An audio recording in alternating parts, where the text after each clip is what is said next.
சரிண்ணே. இப்போ வந்து நம்ம ஒரு கேம் இதுக்குள்ளே போகலாம். நீங்கள் நிறைய சாங் பாடிருக்கீங்க. அதில் முக்கியமாக வந்து இந்த அண்டா உருட்டிங்கன்னு ஒரு சாங்லாம் இருக்குது. ஸோ அதெல்லாம் வந்து கொஞ்சம் இந்த சாங்காக இருக்கும். சில லைன்ஸ்லாம் வந்து ஸ்டேட்டஸாக போட்டாங்க. நிறைய பேர் வந்து பசங்கள்லாம் வந்து ஸ்டேட்டஸாக போட்டதை பார்த்தோம். சிலர் வந்து அந்த வேறு மாதிரி யூஸ் பண்ண ஆரம்பித்தாங்க. அந்த ஷார்ட்ஸை போட்டு சில ரீல் பண்ண ஆரம்பித்தாங்க. அந்த ரீல் பண்ணுறது வந்து என்னென்னா, அவங்க வந்து சில ரவுடியாக தன்னை இது பண்ணிக்கிட்டு அதில் வந்து சும்மா பொருளெல்லாம் எடுத்துக்கிட்டு கத்தியெல்லாம் எடுத்துக்கிட்டு சுற்றுறதும் அந்த மாதிரி பண்ணுறதுலாம் பண்ண ஆரம்பித்தாங்க. ஸோ நீங்கள் வந்து நீங்கள் ஜென்ரலாக பண்ணீங்க சினிமா அப்படின்னால ஒரு ஜென்ரலாக பண்ணீங்க. பட் அதை வந்து வேறு ஒருத்தவங்க வேறு மாதிரி மிஸ்யூஸ் பண்ணுற அளவுக்கு பண்ண ஆரம்பிக்கிறாங்களே, அதெல்லாம் நீங்கள் எப்படி பார்க்குறீங்க? அதெல்லாம் பண்ணுறது தப்பு தானே? அது தப்பு தான். தப்புனா அது தப்பு தான். அது நான் வந்து கொஞ்சம் நான் பண்ணதுன்னா கொஞ்சம் எப்படி சொல்கிறேன்னா, என்னை வச்சு தான் அப்படி அவங்க பண்ணாங்களாம் அப்படி கிடையாது. என்ன மாதிரி அவங்க பண்ணலாம். அவங்க வேறு மாதிரி இப்படி ஆகணும் அப்படி ஆகணுன்றதுக்கு அந்த மீடியா ஓடணுன்றதுக்கோசம் ரவுடி பாட்டு விட்டால் அது ஓடாது. அது இந்த மீடியா நம்மளுக்கு ஓடணும், இந்த ரவுடி பாட்டு விட்டால் தான் நம்ம மீடியா ஓடணும் அப்படிலாம் அது கணக்கே இல்லை.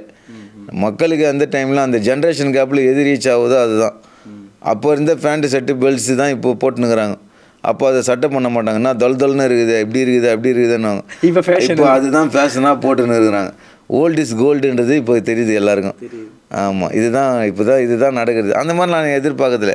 அவங்கவுங்க ஹேபிட்டு அவங்கவுங்க இது அதை பற்றிலாம் யாரையும் நான் கேர் பண்ண மாட்டேன். என்னோட கரெக்டாக இருக்குதா, நான் என்ன எழுதணுமோ அது தப்பை திருத்திப்பேன். தப்புன்னு சொன்னால் அதை திருத்திப்பேன், அவ்வளோ. சரிண்ணா, இப்போ உங்களுடைய சாங் எதனா ஒன்று எங்களுக்கு பாடலாமா? எங்களுக்காக இப்போ லாஸ்ட்டு ஆக்கு பாக்குன்னு ஒரு பாட்டு பண்ணேன், அதில் பாடலாம்.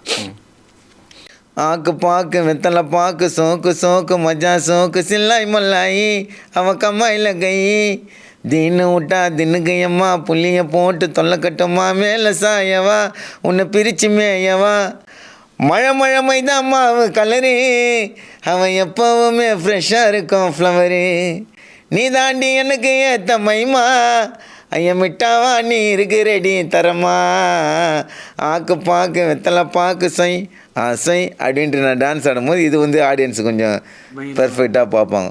எனக்கு ஒரு ஹேபிட் இருக்குது, நான் மட்டும் பாட மாட்டேன், ஆடினே தான் பாடுவேன். ஆக்ஷனோட தான் இருப்பீங்க? ஆக்ஷனோட எப்போவுமே அது வந்து நான் மைக்கை பிடிச்சாலுமே பெர்ஃபார்மன்ஸோடு தான் பண்ணுவேன். சில கச்சேரிகள்லாம் நீங்கள் பாடும்போது எவ்வளோ மணி நேரம் எடுப்பீங்க? இப்போ சிலலாம் வந்து 5 மணி நேரம் கச்சேரி அப்படின்னும் போது சில இப்போ ஒரு 2-3 சிங்கர்ஸ் தான் கூப்பிட்றாங்க அப்படின்னா எவ்வளோ மணி நேரம் ஸ்டேஜ்லேயே நிற்பீங்க? அது எவ்வளோ நேரம்? நீங்கள் 3 மணி நேரம் தொடர்ந்தே கூட பாடுவோம். அதுதான் காணும். ஆளே இல்லாமல் 3 மணி நேரம்லாம் நான் ஒரே ஆள் கூட பாடிக்கிறேன் கச்சேரி. இப்போ தான் ஸ்டேஜி, இப்போ தான் மைக்கு, இப்போ தான் ஆடியோ. அப்போல்லாம் ஒரே ஒரு டோலாக்கு தான், வெறும் வாயில் தான் பாடணும். நான் இங்கே பாடினேன்னா அங்கே அந்த தெருவில் கேட்கும். அந்த மாதிரி பாடி தான் அந்த த்ரோட்டு வந்து கிழிஞ்சி போய் எல்லாமே நாலு சின்னதாக எப்படி மெலிசாக பாடுறாங்களா அப்படிலாம் கிடையாது. ஓப்பன் த்ரோட்டில் பாடுவாங்க அப்போல்லாம். அண்ட் வந்து இன்னொரு விஷயம் என்னென்னா, இப்போ நீங்கள் அந்த ஸ்டேஜில் பாடும்போது நிறைய பேர் குடிச்சிட்டு வருவாங்க.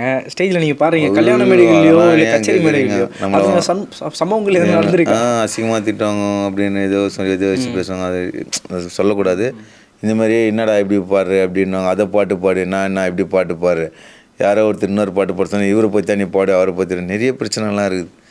நம்ம ஸ்டேஜை விட்டு கீழே இறங்கக்கூடாது. நம்மளுக்கு என்ன வேலையோ அதை மட்டும் பார்த்துட்டு கம்முன்னு வந்தோம். நிறைய இன்னல் பேச்சு, கிண்டல் பேச்சு, அசிங்கமான பேச்சு, எல்லா பேச்சையும் வாங்கிட்டு தான் அந்த தொழிலை பண்ணிட்டு வரணும். சாதாரண ஒரு தொழில் இல்லை, இது கஷ்டம். ஆமாம் ஆமாம். முந்தின ஒரு 4 நாளைக்கு முன்னாடி கூட ஒரு இடத்துல எனக்கு ஒரு ப்ரோக்ராம் வந்தது. இன்னொரு ப்ரோக்ராம் பசங்களை செட் பண்ணி அமிச்சேன். அங்கே கானா எல்லாமே முடிச்சுட்டு பிறப்பு காசே கொடுக்கல. நைட்டு 10 மணிக்கு வந்து 2 மணி வரைக்கும் அங்கே பசங்க நாய் மாதிரி எல்லாமே நல்ல குடும்பத்தில் சேர்ந்தவங்க தான், எல்லாமே நல்ல பசங்க தான். அந்த காசுக்காக நாங்கள் அப்படியே எவ்வளோ நேரம் நின்றுந்தானுங்க. கட்சியில் கொடுக்கல. காணாமல் முடிச்சுட்டு அவனுங்க போதியில் அவன் வீட்டில் போய் படுத்துட்டான், யாருமே இல்லை. ஆனால் இதேன்ட்டு இவனுக்கு ஃபோன் பண்ணானுங்க. சரி என்னப்பா பண்ணுறது, நான் தரேன் வாப்பான்னு சொல்லிட்டு வர சொன்னேன். இதே அந்த படப்பை உள்ள பேர் சொல்லுவேன், சமத்துவபுரம் உள்ள படப்பை மன்னிவாக்கம் சமத்துவபுரம் உள்ள பண்ணாங்க. இந்த மாதிரி பண்ணாங்க. ஜஸ்ட்டு ஒரு 3 டேஸ்க்கு முன்னாடி தான் பண்ணாங்க. இப்படிலாம் நடக்கும். ரொம்ப ரொம்ப பிரச்சனை காணாது. இப்போ தான் எங்களுக்கு ஒரு அங்கீகாரம் கட்சி ஏதோ சினிமாவில் பாடின்னு இப்போ ஏதோ போயின்னு இருக்கிறோம். இப்போ வந்து நடுவில் பார்த்தோம் டிவிகேவோட சாங் எழுதிருக்கீங்க. அதாவது தலைவர் விஜய் அவரோட கட்சிக்காக வந்து கிட்ட 4-5 சாங்கிட்டே உங்கள் சேனல்லேயே நீங்கள் போட்டிருக்கீங்கன்னு நினைக்கிறேன். அதெல்லாம் எப்படின்னு யார் வந்து அப்ரோச் பண்ணுறாங்க, தளபதிக்காக இதெல்லாம் பாடுங்க அப்படின்னு சொல்லும்போது லிரிக்ஸ்லாம் அவங்களே சொல்லுவாங்களா? இல்லை நான் தளபதியை பார்த்துட்டு நானே பாடி எழுதுறேன். மேட்ரு சொல்லுவாங்க, இதான் மேட்ரு அப்படின்னு சொல்லுவோம். அந்த மேட்ரை நாங்கள் உள்ளுக்கு வாங்கி நாங்களே கொஞ்சம் சைடு எஃபெக்ட்லாம் போட்டு ஒரு பக்கம் அவங்க கொடுத்த மேட்ரையும் வச்சுப்போம், ஒரு பக்கம் தளபதியை நிற்க வச்சுப்போம். தளபதியோட நம்ம என்ன நினைக்கிறோம், தளபதி பற்றி நம்மளுக்கு தெரிஞ்சதெல்லாம் நம்ம இதில் போட்டுப்போம். அவங்க கொடுக்குறதையும் போட்டு மேட்ச் பண்ணி செட் பண்ணி அவங்ககிட்ட பாடி காமிப்போம். ஓகேன்னு சொல்லிட்டா உடனே ரெக்கார்டிங் பண்ணிவிடும். இது வரைக்கும் 5 சாங் பண்ணியிருக்கீங்க. 5 சாங் பண்ணும்போதும் உங்களுக்கு ஒரு இது இருந்திருக்குல்ல, ஓகே நம்ம இந்த விஷயம்லாம் சொல்லணும். நீங்கள் சில விஷயம் பார்த்துருப்பீங்க, அவரை நிறைய படங்கள் பார்த்துருக்கலாம், இதோட கடைசி அவ்வளோ இதுக்கப்புறம் ஒரு படம் பண்ண போல. எனக்கு அழைப்பு கொடுத்துருக்காரு. எனக்கு அழைப்பு கொடுத்துருக்காரு, அந்த தம்பியை கூட்டணுவாங்கன்னு சொல்லியிருக்கிறாரு.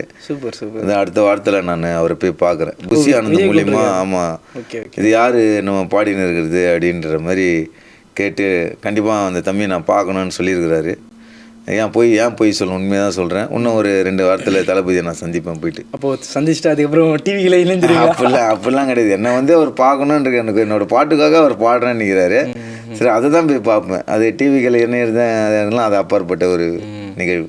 ஸோ இதுக்கப்புறம் வேறு எந்த கட்சி சொன்னாலும் அதுக்கும் பாடுவீங்க? எல்லாருக்கும் பாடுவேன். எனக்கு மனசாட்சிக்கு பிடிச்சி யார் இருக்கிறாங்கன்னு பாடுவேன். எனக்கு பிடிக்கலன்னா பிடிக்கல, அவ்வளோதான்.